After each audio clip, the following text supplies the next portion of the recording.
NBC-713MR, battery-operated, hydraulic crimping, used for CUAL cable terminals, connecting tubes within 240平方毫米, touch screen, cyclic display remaining battery power, and product serial number etc. The pliers head can be rotated 180 度, suitable for different occasions crimping, flexible and convenient. Mold disassembly is quick and convenient. No tools, manual insertion and removal can complete the special mold replacement. The shell is made of two-color injection molding, which makes it more durable.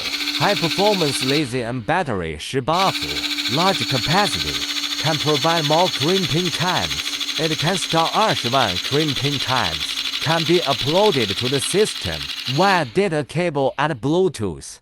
The shell is made of two-color injection molding, which makes it more durable.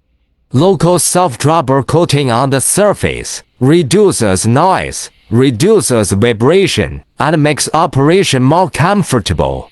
Thank you very much for your support and watching. So much for watching.